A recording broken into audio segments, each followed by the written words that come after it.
Sir, നമുക്കറിയാം ശശി തരൂരിനെ ഐക്യരാഷ്ട്രസഭയിലേക്കും വിദേശ രാജ്യങ്ങളിലുമൊക്കെ ഇന്ത്യയുടെ നിലവിലെ ഇന്ത്യ പാക് സംഘർഷം, ഒപ്പം ഇന്ത്യ എടുക്കുന്ന ഭീകരവിരുദ്ധ പ്രവർത്തനങ്ങൾ ഇതൊക്കെ വിശദീകരിക്കാനും അവതരിപ്പിക്കാനും ഒക്കെ അയക്കുകയാണ് കേന്ദ്ര സർക്കാർ.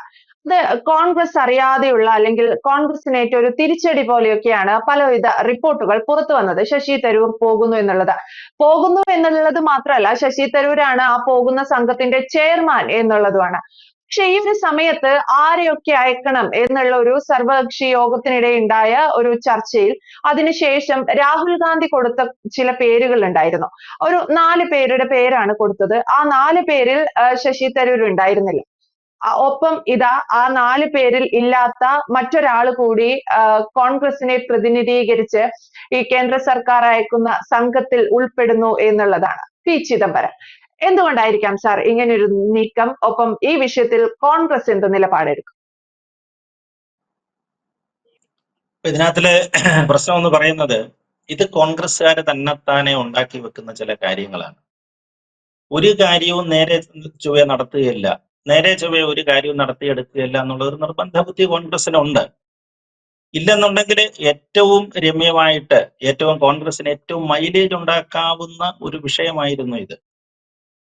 ഇതിപ്പോ വിദേശത്തേക്ക് നമ്മൾ പ്രതിനിധി സംഘത്തെ അയക്കുന്നതും പാകിസ്ഥാന്റെ ഭീകരതയെക്കുറിച്ച് വിദേശ രാജ്യങ്ങളിൽ ചെന്ന് ഇന്ത്യൻ നേതാക്കന്മാർ പ്രസംഗിക്കുന്നതൊന്നും പുതിയ സംഭവമേ അല്ല.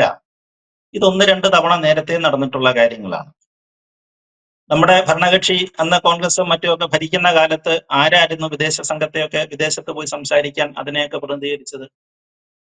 അന്ന് ലോക്സഭയിൽ 2 അംഗങ്ങൾ മാത്രം ഉണ്ടായിരുന്ന ഭാരതീയ ജനതാ പാർട്ടിയുടെ നേതാവായിരുന്ന അടൽ ബിഹാരി വാജ്പേയി ആയിരുന്നു. 2 അംഗങ്ങളെന്ന് പറഞ്ഞിട്ട് ഞാൻ അതിനെ കുറച്ച് കാണുകയല്ല വരെ. വാജ്പേയി തന്നെയാണ് പറഞ്ഞത്, ഇപ്പൊ ഞങ്ങൾ 2 പേരേ ഉള്ളൂ, നിങ്ങളൊരു 10-15 കൊല്ലത്തിന് ശേഷം ഇന്ത്യൻ പാർലമെന്റ് നോക്കിക്കോളൂ എന്ന് പറഞ്ഞത്. അത് അർത്ഥവത്താ ശരിയാകുകയും ചെയ്തു. പക്ഷേ 2 അംഗങ്ങൾ എന്നുള്ളതല്ല, നമ്മളൊരു അമേരിക്കയോ അല്ലെങ്കിൽ UK, ബ്രിട്ടൻ എന്നൊക്കെ പറയുന്ന വിദേശ രാജ്യങ്ങളിൽ ചെന്ന്, അന്ന് അവരൊക്കെ വലിയ സൂപ്പർ പവേഴ്സ് ആണ്. നമ്മൾ ഈ പാകിസ്ഥാന്റെ ഭീകരതയെ കുറിച്ചൊക്കെ പറയുമ്പോൾ അതിന് കേപ്പബിലിറ്റി, കഴിവുള്ള ആളുകളെ വേണം നമ്മൾ വിടാനായിട്ട്. അതിന് ശേഷിയുള്ള ആളുകളെ വേണം നമ്മൾ വിടാനായിട്ട്. രാജ്യങ്ങളുടെ ബന്ധങ്ങള്, പരസ്പര ബന്ധങ്ങൾ എന്തെല്ലാമാണ്, അവരുടെ പഴയ പശ്ചാത്തലം എന്തെല്ലാമാണ്, ഇത്തരം ഒരുപാട് കാര്യങ്ങളെ കുറിച്ച് നമ്മൾ വിശദീകരിക്കാനുണ്ട്. അവരുടെ ചോദ്യങ്ങളും ഉണ്ടാകും അതിനോടൊപ്പം തന്നെ. അപ്പൊ അതൊക്കെ കൃത്യമായിട്ട് പറഞ്ഞു കൊടുക്കാൻ കഴിയുന്ന ആളുകൾ വേണം ഇങ്ങനെയുള്ള കാര്യങ്ങളിലേക്ക് പോകാൻ. നമ്മളിപ്പം ഇതിന്റെ സർക്കാരിന്റെ പ്രതിനിധിയോ ഒന്നും അല്ല എന്നിരിക്കട്ടെ, നമ്മൾ 2 സാധാരണക്കാര് മനുഷ്യരാണെന്നുണ്ടെങ്കിൽ ഈ അമേരിക്കയിലും ബ്രിട്ടനിലും ചെന്ന് ഈ കാര്യങ്ങൾ വിശദീകരിക്കാനായിട്ട് അയക്കുന്ന സംഘത്തിൽ ശശി തരൂർ എന്നൊരു പേര് വന്നു കഴിഞ്ഞാൽ നമ്മൾ എന്ത് ചെയ്യും? നമ്മൾ സാധാരണക്കാരനാണെങ്കിൽ പോലും ഒന്നാമതായിട്ട് അദ്ദേഹത്തിന്റെ പേര് വെക്കും. അത് അദ്ദേഹം മലയാളി ആയതുകൊണ്ടോ MP ആയതുകൊണ്ടോ കോൺഗ്രസ്സുകാരനായതുകൊണ്ടോ ഒന്നുമല്ല. അദ്ദേഹത്തിന്റെ പശ്ചാത്തലം അതാണ്. ആ പശ്ചാത്തലം ഉള്ളത് കൊണ്ടാണ് അങ്ങനെ പറയുന്നത്. ഇത് മറ്റാരേക്കാട്ടിലും അറിയാവുന്ന നേതാക്കന്മാരായിരുന്നു കോൺഗ്രസിന്റെ നേതാക്കന്മാർ. അവർക്കെല്ലാം അറിയാം ഏറ്റവും നന്നായിട്ട് സംസാരിക്കാൻ, അവതരിപ്പിക്കാൻ കഴിയുന്ന ആൾ ശശി തരൂരാണ്. പക്ഷെ ശശി തരൂർ അവിടെ ചെന്ന് ഇതൊക്കെ അവതരിപ്പിച്ചാൽ 7 സംഘങ്ങളാണല്ലോ പോകുന്നത്. 7 സംഘങ്ങളെ 7 പല രാജ്യങ്ങളിലേക്കാണ് പോകുന്നത്. അതിൽ അമേരിക്ക, ബ്രിട്ടൻ ഇതിനെയാണ് ശശി തരൂർ തന്നെ ലീഡ് ചെയ്യുന്നത്. അത് നോക്കണം, അവിടെ പോലും കേന്ദ്ര ഗവൺമെന്റ് എത്ര കൃത്യമായിട്ടാണ് ഓരോ രാജ്യങ്ങളിലും സംസാരിക്കേണ്ട ആളുകളെ തിരഞ്ഞെടുത്തതെന്ന് നോക്കുക. അപ്പൊ അങ്ങനെ പോകുമ്പോൾ ശശി തരൂർ തന്നെയാണ് അതിന്റെ സർവ്വതാ യോഗ്യനായ ആളാണ്. അപ്പൊ കോൺഗ്രസ്സുകാർക്ക് അറിയാമായിരുന്നു, ഇനി ശശി തരൂർ എവിടെങ്ങാനും ചെന്ന് ഇങ്ങനെ സംസാരിച്ച് അദ്ദേഹം അതിനെക്കുറിച്ചൊക്കെ വല്ലതും അവതരിപ്പിച്ചു കഴിഞ്ഞാല് ഒരു പക്ഷെങ്കില് നമ്മുടെ വല്ലതും ക്രെഡിറ്റ് കുറഞ്ഞു പോകുമോ? ഇന്ത്യയിലുള്ള നമ്മളെ പോലുള്ള ചില നേതാക്കന്മാരുണ്ടല്ലോ, നമ്മുടെ ക്രെഡിറ്റ് വല്ലതും കുറഞ്ഞു പോകുമോ എന്നുള്ള ഭയമായിരിക്കും അവർക്ക്. അത്തരത്തിലുള്ള വളരെ ഇടുങ്ങിയ ചിന്താഗതികളാണ് ഈ കോൺട്രവേഴ്സി, ഈ തർക്കത്തിന് കാരണമാക്കിയത്. ഇല്ലെങ്കിൽ അപ്പൊ തന്നെ അത് ക്ലിയർ ചെയ്ത് വിടാവുന്ന കാര്യങ്ങളേ ഉള്ളൂ. അല്ലെ കോൺഗ്രസിന്റെ ലിസ്റ്റിൽ ഒന്നാമത്തെ പേരായിട്ട് ഉൾപ്പെടുത്താൻ ശശി തരൂരിനെ തന്നെയായിരുന്നു എന്നായിരുന്നു എന്റെ അഭിപ്രായം. അതുപോലെ തന്നെയാണ് ചിദംബരത്തിന്റെയും പി ചിദംബരം, നമ്മള് ഇന്ത്യ കണ്ട ഒരു നല്ല ധനകാര്യമന്ത്രിയായിരുന്നു, ആഭ്യന്തരമന്ത്രിയുമായിരുന്നു അദ്ദേഹം. പളനിയപ്പൻ ചിദംബരം തമിഴ്നാടുകാരനാണ്. അദ്ദേഹത്തിന്റെ പ്രത്യേകത എന്ന് പറയുന്നത്, അദ്ദേഹം അങ്ങനെ പാൻസും മറ്റു കാര്യങ്ങളൊന്നും ഉപയോഗിച്ചൊക്കെ ഞാൻ കണ്ടിട്ടില്ല. ഇനി വിദേശങ്ങളിൽ പോകുമ്പോൾ എനിക്കറിയത്തില്ല. മുണ്ടും വെള്ള ഷർട്ടും ഉപയോഗിച്ച് ആണ് അദ്ദേഹത്തിന്റെ സാധാരണ വസ്ത്ര രീതി അതാണ്. അങ്ങനെയുള്ള ഒരാളായിരുന്നു. പാൻസ് ഉപയോഗിച്ച് ഞാൻ കണ്ടിട്ടില്ല. അദ്ദേഹം പഠിച്ചതൊക്കെ വിദേശത്തൊക്കെ ആണെന്ന്. നല്ല ധനകാര്യമന്ത്രിയായിരുന്നു. ധനകാര്യത്തെക്കുറിച്ച് നല്ല വിവരമുള്ള ആളായിരുന്നു. ആഭ്യന്തരവും അദ്ദേഹം മന്ത്രിയായിരുന്നു. പിന്നെ അന്ന് പുള്ളിക്ക് അദ്ദേഹത്തിന് ഒരു ചെറിയൊരു അക്കടി പറ്റിപ്പോയി. അന്ന് അമിത്ഷായെ പിടിച്ച് ജയിലിലിടാനുള്ള ഒരു സാഹചര്യം പുള്ളി ആഭ്യന്തരമന്ത്രി ആയിരുന്ന സമയത്താണ് അമിത്ഷായുടെ കേസ് വരുന്നത്. ആ സമയത്ത് ഈ അമിത്ഷായെ അറസ്റ്റ് ചെയ്യാനുള്ള ഒരു സാഹചര്യം ഉണ്ടായി. അത് അമിത്ഷായുടെ ഉള്ളിൽ ഇങ്ങനെ വൈരാഗ്യമായിട്ട് കിടന്നു. വൈരാഗ്യ ബുദ്ധി പോലെ തന്നെ കിടന്നു. അമിത്ഷാ നമുക്കറിയാമല്ലോ, പുള്ളി അദ്ദേഹത്തിനും ഈ പറഞ്ഞതുപോലെ തന്നെയാണ്. കാര്യങ്ങൾ ചെയ്ത് നോവിച്ചു കഴിഞ്ഞാല് ഒരു മൂർഖന്റെ സ്വഭാവമാണ് അദ്ദേഹത്തിന്. പിന്നെ അദ്ദേഹത്തിന്റെ സ്വഭാവം തന്നെ മാറിക്കളയും. ശരീര രൂപവും ഭാവവും എല്ലാം അങ്ങ് മാറിക്കളയും. നമ്മൾ കണ്ടില്ലേ കാശ്മീരിൽ മറ്റേ പഹൽഗാമിലേക്ക് അദ്ദേഹം അറ്റാക്ക് കഴിഞ്ഞ ഉടൻ തന്നെ അദ്ദേഹം കാശ്മീരിലേക്ക് ഒരു സന്ദർശനം ഉണ്ടായിരുന്നു. ആ ഹെലികോപ്റ്റർ അതിലേക്കൊക്കെ അദ്ദേഹം വിമാനത്തിലേക്കൊക്കെ ചെന്ന് കയറുന്ന സമയത്ത് അദ്ദേഹത്തിന്റെ ഒരു നടപ്പും മുഖഭാവവും ഒക്കെ കണ്ടില്ലേ, കടിച്ചു കീറുമെന്നൊരു മനോഭാവത്തിലാണ് അദ്ദേഹം പോകുന്നത്. അത് ശരിയുമായിരുന്നു. രാഷ്ട്രത്തിന്റെ ആ ചോരയാണ് അദ്ദേഹത്തിന്റെ ദേഹത്ത് അന്നേരം തിളച്ചുകൊണ്ടിരുന്നത്. അപ്പൊ അമിത്ഷാ അതിന് പ്രതികാരം ചെയ്തു. അതും നമ്മൾ കണ്ടതാണ് അല്ലേ. ചിദംബരത്തിനെ വീട്ടിൽ കയറി അറസ്റ്റ് ചെയ്ത് കളഞ്ഞു. അദ്ദേഹത്തിന്റെ വീട്ടിലുണ്ടെന്ന് അറിഞ്ഞിട്ട് അവസാനം സായുധ പോലീസും CBI-യും മറ്റൊരു ഉദ്യോഗസ്ഥന്മാരെല്ലാരും കൂടെ വീട് വളഞ്ഞ് അപമാനിച്ചാണ് അല്ലേ, ശരിക്കും അപമാനിച്ചാണ് ചിദംബരത്തിനെ അവിടെ നിന്ന് അറസ്റ്റ് ചെയ്തുകൊണ്ട് പോയത്. അപ്പൊ അങ്ങനെ ആഭ്യന്തരമന്ത്രി ആയിരുന്നതിന്റെ ഒരു ചെറിയ പ്രശ്നങ്ങൾ അദ്ദേഹത്തിന് ഉണ്ടായി.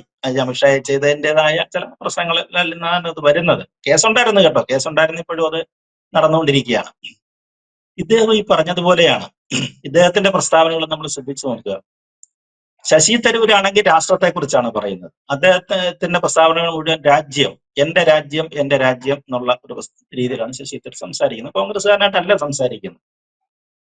പക്ഷെ ചിദംബരം ഇതിനിടെ സംസാരിച്ചത് രാഷ്ട്രീയമാണ്.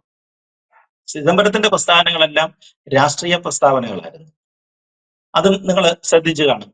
BJP പോലെയുള്ള ഒരു വടവൃക്ഷത്തെയോ ഒരു സർവശക്തിയുള്ള ഒരു സംവിധാനത്തെ നേരിടാനുള്ള ശേഷി നിലവിലെ കോൺഗ്രസിന് ഇല്ല. അല്ലെങ്കിൽ നിലവിലെ ഒരു കോൺഗ്രസ് നേതാക്കന്മാർക്കും BJPയുടെ ടവറിംഗ് പറഞ്ഞ പേഴ്സണാലിറ്റീസ് എന്നൊക്കെ പറയുന്നത് പോലെയുള്ള ഈ മാതിരിയുള്ള വലിയ നേതാക്കന്മാരെ നേരിടാനുള്ള കഴിവില്ല.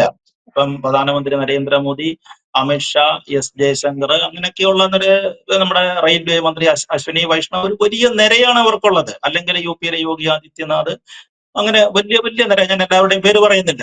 അതിനെ ഒന്നും നേരിടത്തക്ക ഒരു ശേഷിയുള്ള ഒരു സംവിധാനം കോൺഗ്രസിന് ഇല്ല. ഇതാണ് അദ്ദേഹം പറഞ്ഞത്. അപ്പൊ ശശി തരൂർ രാഷ്ട്രം പറഞ്ഞു, പളനിയപ്പൻ ചിദംബരം നമ്മുടെ രാഷ്ട്രീയം പറഞ്ഞു. ഇവരൊക്കെ എപ്പോഴും പറയുന്ന കാര്യമാണ് രാഷ്ട്രം വേറെ രാഷ്ട്രീയം വേറെ എന്നുള്ളത്. പക്ഷെ കോൺഗ്രസിനെ സംബന്ധിച്ചിടത്തോളം ഇപ്പൊ രണ്ടും ഒന്നായിട്ട് മാറിയിരിക്കുക.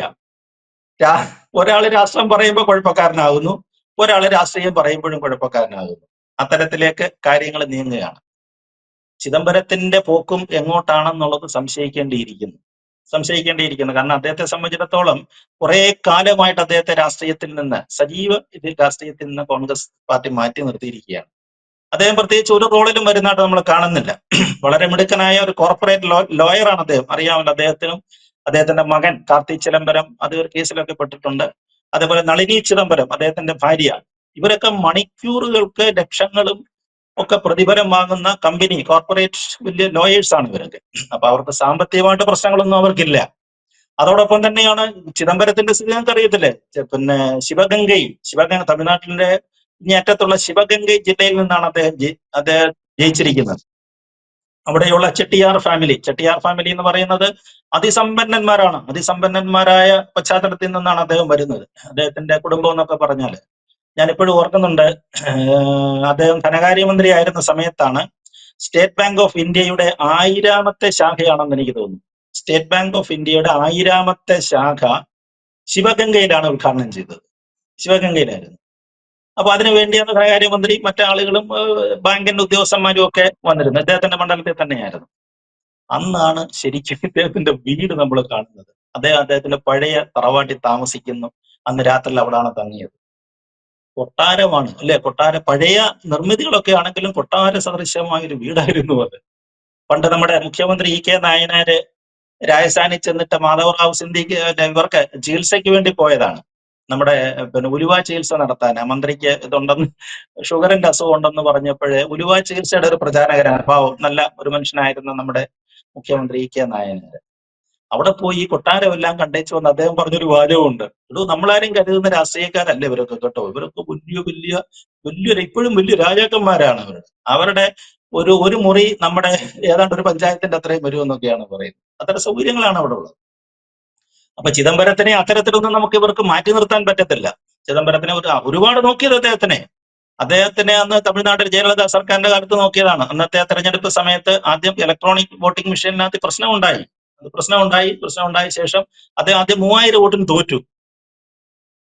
പിന്നെ രണ്ടാമത് എണ്ണി കഴിഞ്ഞപ്പോഴാണ് വീണ്ടും അദ്ദേഹം ജയിക്കുന്നത്. അതായത് 3000 വോട്ടിന് തോറ്റ ആള് പെട്ടെന്ന് പിന്നെ ഒരു നല്ല 10,000, 5000, 7000 ജയിക്കുകയും ചെയ്യും. അപ്പൊ ഇത്തരത്തിലുള്ള രാഷ്ട്രീയ കളികളൊക്കെ അദ്ദേഹത്തിന്റെ നേരെ ഒരുപാട് നടത്തിയിട്ടുണ്ട്. പിന്നെ BJPയെ സംബന്ധിച്ചിടത്തോളം ഏറ്റവും വലിയ പ്രശ്നം എന്ന് പറയുന്നത് അവരിപ്പൊ ശ്രദ്ധിക്കുന്നത് തമിഴ്നാട് പൊളിറ്റിക്സ് ആണ്. തമിഴ്നാട് അവര് വളരെ ശ്രദ്ധിക്കുന്നുണ്ട്. ഇപ്പൊ ബീഹാറില് ഇപ്പൊ അടുത്ത ഈ ഒരു 3-5-6 മാസത്തിനകം തെരഞ്ഞെടുപ്പ് വരും അവിടെ. ഇപ്പൊ നമ്മുടെ രാഹുൽ ഗാന്ധിയൊക്കെ അങ്ങോട്ട് പോയി അവിടെ പോയി പറഞ്ഞ ലോകനടത്തുന്നൊക്കെ പറയുന്നില്ലേ. അദ്ദേഹത്തിന്റെ ഒരു ഗതികേടാണ്. കാരണം വെച്ചാൽ ഈ യുദ്ധത്തിന്റെയൊക്കെ പശ്ചാത്തലത്തില് ബീഹാറിലൊക്കെ കോൺഗ്രസിന്റെ അവസ്ഥ എന്താണെന്ന് പോലും എനിക്കറിയത്തില്ല. അവിടെ അവർ എങ്ങനെയായി തീരും കെട്ടിവെച്ച കാശ് പോലും കിട്ടുമെന്നുള്ള സ്ഥിതിയിലേക്കല്ല അത് പോകുന്നത്. അത്രയേറെ അപ്രമാദിത്വം അവരവിടെ നേടിക്കഴിഞ്ഞു. അത് കഴിഞ്ഞാൽ അവർക്ക് നോട്ടം തമിഴ്നാടാണ്. എനിക്ക് തോന്നുന്നു കനിമൊഴിയൊക്കെ ഈ സംഘത്തിൽ ആദ്യം ചാടിക്കയറിയത് അതുകൊണ്ടാണെന്നാണ് എന്റെ ഒരു സംശയം. DMK രാഷ്ട്രീയം അവർ നോക്കുന്നുണ്ട്. ഇപ്പൊ അണ്ണാമലയ്ക്ക് പകരം ഒരാള് വേണം. അണ്ണാമലയെ അവരിപ്പം തൽക്കാലം ഇവിടുന്ന് മാറ്റുകയാണ്. തമിഴ്നാട് പൊളിറ്റിക്സിൽ അവരുടെ ശരിക്കും മുഖമുദ്രയായിട്ട് മാറിയെന്ന് അണ്ണാമലൈ IPS ഉദ്യോഗസ്ഥനെ അവർ തമിഴ്നാട്ടിൽ നിന്ന് മാറ്റുകയാണ്. അതിന് പകരം ഒരു മുഖം വേണം അവിടെ. അവര് നോക്കിയ മുഖങ്ങളൊന്നും ശരിയാകുന്നില്ല. ADM ഇവരുടെ എടപ്പാടി പളനിസ്വാമിക്കൂടെ സ്വാധീനമുള്ള DMKയിലെ എടപ്പാടിക്കൂടെ സ്വാധീനമുള്ള ഒരാൾ വേണം അവിടെ വരാൻ. അല്ലെങ്കിൽ അവരുമായിട്ട് ഇഷ്ടമുള്ള ആള് വേണം. അങ്ങനെ നോക്കുമ്പോ ചിദംബരം അതിന് സ്യൂട്ടബിൾ ആണ്. അതിന് സ്യൂട്ടബിൾ ആയ ആളാണ് ചിദംബരം. അതുകൊണ്ട് അമിത്ഷായുടെ ബുദ്ധി ഇനി അടുത്ത എങ്ങോട്ട് പോകുന്നത്? അമിത്ഷായാണ് ഇപ്പൊ തമിഴ്നാടിന്റെ കാര്യങ്ങളൊക്കെ നോക്കുന്നത്. അദ്ദേഹം പല ഡോസുകളൊക്കെ ഇട്ട് നോക്കുന്നുണ്ട്. അതിന്റെ ഇടയിലാണ് ചിദംബരത്തിന്റെ ഇത്തരത്തിലുള്ള പ്രസ്താവനകൾ BJPക്ക് അനുകൂലമായിട്ടുള്ള BJPയെ പ്രകീർത്തിച്ചുകൊണ്ടുള്ള പ്രസ്താവനകൾ വരുന്നത്. അപ്പം അമിത്ഷാ ഒരു മാപ്പ് കൊടുക്കുകയാണെങ്കിൽ മതി, നമ്മളെ പരസ്പരം ചെയ്തതിന് ഇത്രയൊക്കെ മതി എന്നൊരു മാപ്പ് കൊടുക്കുകയാണെങ്കിൽ ഒരു പക്ഷെങ്കിൽ പളനിയപ്പൻ ചിദംബരം BJPയിൽ എത്താനുള്ള സാധ്യത ഉണ്ടെന്നാണ് എനിക്ക് തോന്നുന്നത്. തീർച്ചയായും അങ്ങനെ P. ചിദംബരം കൂടി BJPയിലേക്ക് എത്തുകയാണെങ്കിൽ കോൺഗ്രസിന് ലഭിക്കാവുന്ന ഏറ്റവും വലിയ തിരിച്ചടിയായിരിക്കും അതെന്ന് വ്യക്തമാണ്. പക്ഷേ കുറച്ചു കാലങ്ങളായി കോൺഗ്രസ് P. ചിദംബരത്തെ മാറ്റി നിർത്തിയിരിക്കുന്നതിന് തുല്യമാണ്. പൊതുവേദികളിൽ അദ്ദേഹത്തെ കാണാറില്ല. പ്രസ്താവനകളോ അല്ലെങ്കിൽ തന്റേതായിട്ടുള്ള അഭിപ്രായങ്ങളോ പല കാര്യങ്ങളിലും അദ്ദേഹം പ്രകടിപ്പിക്കാറുമില്ല കോൺഗ്രസിന് വേണ്ടി.